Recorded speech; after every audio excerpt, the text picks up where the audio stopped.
Right. ఇప్పుడు మనం కావేరీ యూనివర్సిటీకి వచ్చాము. కావేరీ యూనివర్సిటీ చాలా ఫేమస్ అండ్ అందరికీ తెలిసిందే.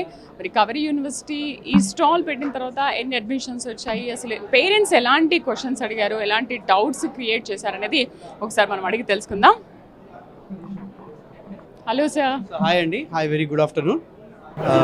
తెలంగాణ ఎడ్యుకేషన్ 2026 వేవ్లో ఈ కావేరీ యూనివర్సిటీ స్టాల్ ఏర్పాటు చేశారు. అవును sir, we feel very happy అనమాట. చెప్పాలంటే ద కైండ్ ఆఫ్ క్రౌడ్ ఏదైతే వస్తుందో, అంతేకాకుండా ద కైండ్ ఆఫ్ ఎంక్వైరీస్ కానీ, లేకపోతే స్టూడెంట్స్కి ఇంటరాక్టివ్ ఆస్పెక్ట్లో అంటే కెరియర్కి సంబంధించినటువంటి భవిష్యత్తుని ఎలా నిర్దేశించడం విషయంలో, గైడెన్స్ ఇవ్వడం విషయంలో కానివ్వండి, సో పర్ఫెక్ట్గా జరుగుతుంది.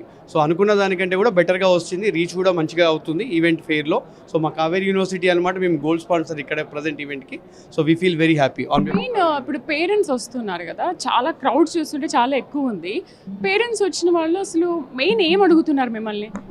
సో మేజర్లీ పేరెంట్స్ అనేది 4 years తర్వాత తీసుకునేటువంటి గ్రాడ్యుయేషన్ ప్రోగ్రామ్స్ ఏవైతే ఉంటాయో, అది ఇంజనీరింగ్ తర్వాత ఇంజనీరింగ్ కానివ్వండి, లేకపోతే మేనేజ్మెంట్ విషయంలో కానివ్వండి, లేకపోతే అగ్రికల్చర్ ప్రోగ్రామ్స్ కానివ్వండి, సో భవిష్యత్ ఎలా ఉంటుంది. సో ఇప్పుడు పేరెంట్స్ అందరూ కూడా ఇదివరకు ఏంటి అంటే ఒకే ఏరియాలో ఇంజనీరింగ్ అంటే సిఎస్సి ఏఎంఎల్ అని ఒక విషయంలోనే వెళ్తున్నారు. ఇప్పుడు పేరెంట్స్ కూడా ఆలోచించడం మొదలు పెడుతున్నారు, ఏ విధంగా భవిష్యత్ ఎలా ఉంటుంది. నేను 4 yearsలో మా పిల్లలకు సంబంధించింది ఇంత అమౌంట్ అనేది ఒక ఫీజు రూపంలో ఏదో విషయంలో కడుతున్నాను. సో దాని వాల్యూ ఫర్ ది మనీ అనేది నిజంగా అప్రిషియేషన్ కానీ వస్తుందా లేదా. సో దానికి తగ్గట్టు మన స్టాల్ ఎవరైతే విజిట్ చేసే ప్రతి ఒక్క పేరెంట్కి ఏం చేస్తున్నాం అంటే proper guidance, counselling, career input, ప్రతి ఒక్క ప్రోగ్రామ్ యొక్క ఇంపార్టెన్స్, అంతేకాకుండా కావేరీ యూనివర్సిటీ యొక్క ముఖ్య ప్రత్యేకతలు ఏంటి, ఇవన్నీ కూడా మనం క్లియర్గా వివరంగా చెప్పడం జరుగుతుంది. మీ బ్రాంచెస్ ఓన్లీ హైదరాబాద్ ఇంకెక్కడైనా ఉన్నాయా? రైట్. ఇది వచ్చేసి కావేరీ విశ్వవిద్యాలయం వచ్చేసి 2024లో స్టేట్ ప్రైవేట్ యూనివర్సిటీ కింద మనకి స్థాపించడం జరిగింది. సో ఇది ఓన్లీ ఒకే ఒక్క చోట స్టార్ట్ అయినటువంటి యూనివర్సిటీ అనమాట. సో ఫస్ట్ మనకి 2024లో స్టార్ట్ అయినప్పుడు అగ్రికల్చర్ ప్రోగ్రామ్స్తో స్టార్ట్ చేయడం జరిగింది.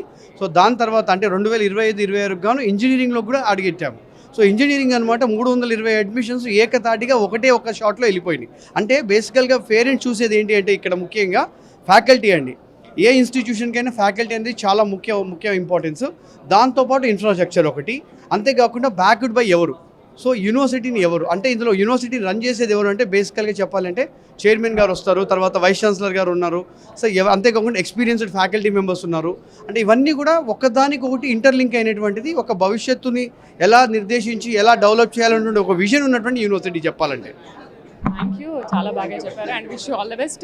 సో ఇక్కడికి వచ్చిన పేరెంట్స్ ముఖ్యంగా అడిగేది ఇంజనీరింగ్లో ఎలా ఉంటుంది అండ్ ఒకవేళ అగ్రికల్చర్ తీసుకుంటే ఎలా ఉంటుంది అనే విషయాలు చాలా డౌట్స్ ఉంటాయి. బట్ కావేరీ ఏంటంటే ఇంజనీరింగ్ అండ్ అగ్రికల్చర్ కూడా దీంట్లో ఉన్నాయి.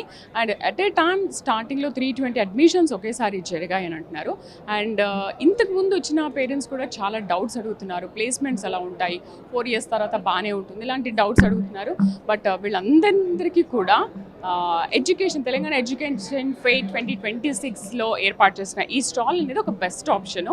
చాలామంది పేరెంట్స్ ఇక్కడికి వచ్చి చాలా డౌట్స్ క్లారిటీ చేసుకుంటారు. ఏ యూనివర్సిటీ అయితే బెస్ట్, ఏ యూనివర్సిటీలో చదివితే బాగుంటుందనే విషయాలు తెలుసుకొని వాళ్ళ పిల్లల్ని ఆ కాలేజ్లో జాయిన్ చేస్తారు. ఇంకొక స్టాల్కి వెళ్దాం రండి.